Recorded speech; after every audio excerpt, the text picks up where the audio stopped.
Welcome back to the Joe Miller Show, KON, Hot Talk, 1080 AM, 95.1 FM. We have with us William Palumbo. He's the co-founder of the Coalition of Concerned Citizens. It's a group of retired military researchers, analysts, and journalists who are focused on exposing the Muslim Brotherhood in the United States. He was very much, I think he was the core mover and shaker in the series of papers that we put up on RestoringLiberty.com, the Betrayal papers.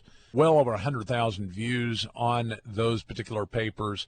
An excellent expose on what's going on, the compromised nature of this presidency and his administration, the Obama administration, clearly acting in a way contrary to the interests of the country. William, thank you for agreeing to be on the show, and thank you for what you've done in exposing the Obama administration and his connections to the Muslim Brotherhood. Thank you, Joe, for having me. It's an honor. So appreciate your support of my past political endeavors. We talked a little bit about that during the break. I wanted to talk to you about this new endeavor that you have underway. The Betrayal Papers, of course, a multi-piece series that anybody that's listening can still go to at the RestoringLiberty.com. Just do a search for Betrayal Papers and you'll pull up the series. But apparently you and your group have now produced a video, a companion video, that goes along with this series. Tell us a little bit about it, what motivated it, what we can expect to see. We'll put that up, by the way, at RestoringLiberty.com tonight. Sure. So the Betrayal Papers is a six-part series that details the influence that the Muslim Brotherhood has over the Obama administration. And, it goes into foreign policy, domestic policy, specific people within the administration who are linked to Muslim Brotherhood front organizations in the United States. And then kind of the tail end of that is tying it all in personally with Obama's life and his associations in Chicago. So when we wrapped this up, we had one of the people who we were working with, Andrea Shea King, who's a real patriot and a radio host herself, narrate all six pieces.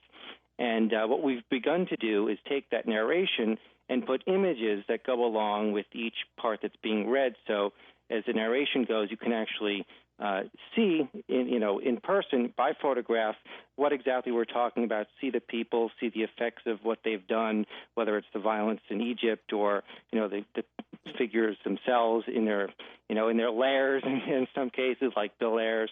But it's a really instructional video that we feel is perfect to show to Tea Parties to give everyone an idea of what exactly is running 1600 right now. So probably a pretty lengthy video then, if it's narration of all six. If you've read the series, you still recommend it, given the visuals, that people go to this video and listen to it, right?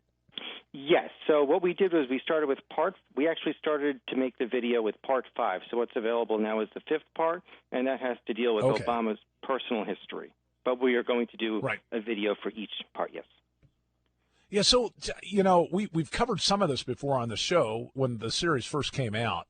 Mm-hmm. But give us the highlights of Obama's history. I mean, there are some real shockers laid out in the Betrayal Papers, but particularly Part 5 that lays out the background of Obama. Just give us a brief overview so that people understand what they're going to get if they go to this video.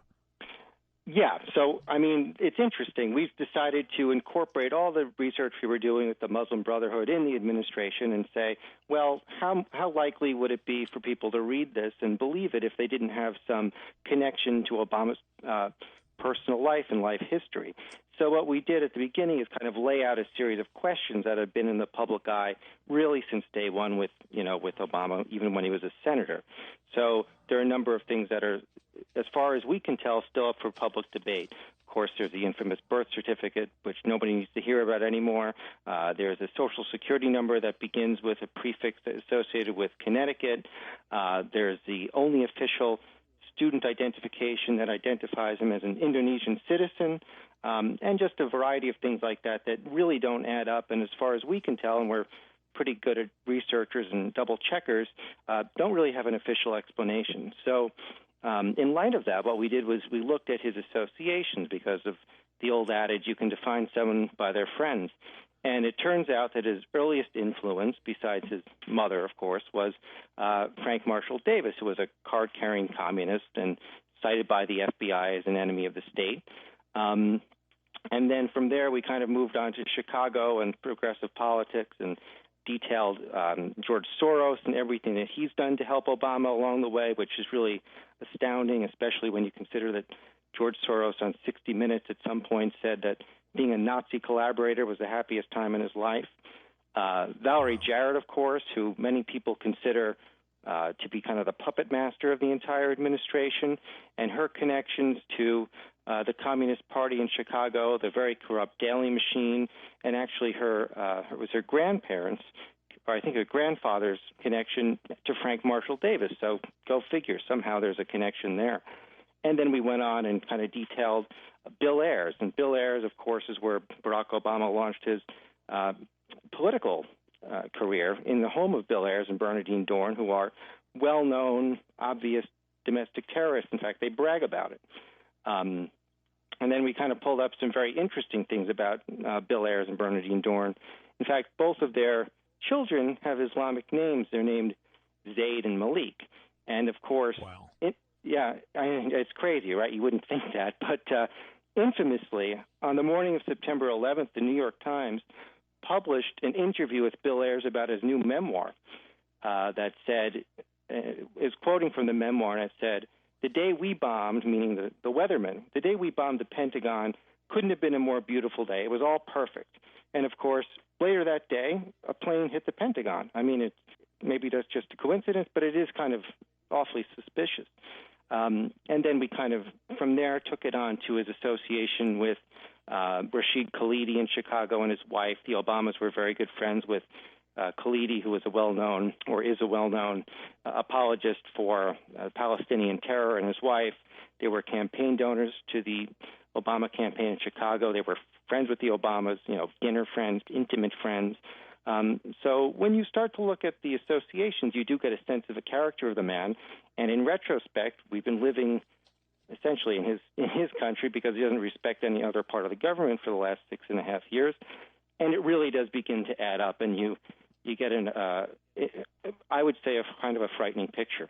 So, I mean, you just, in a matter of 3 or 4 minutes, described, I mean, you could take 15 seconds of any of that last narrative and make a just smoking gun case as to why this man should have never been president. And it shocks me how, conventional political leaders don't say anything about it. Are there any, and of course, again, the candidates today running are not running against President Obama, but do you know of any leading Republican, or shall we say conservative leader, that has really gone out and called it like it is, just like you guys have done with the Betrayal papers?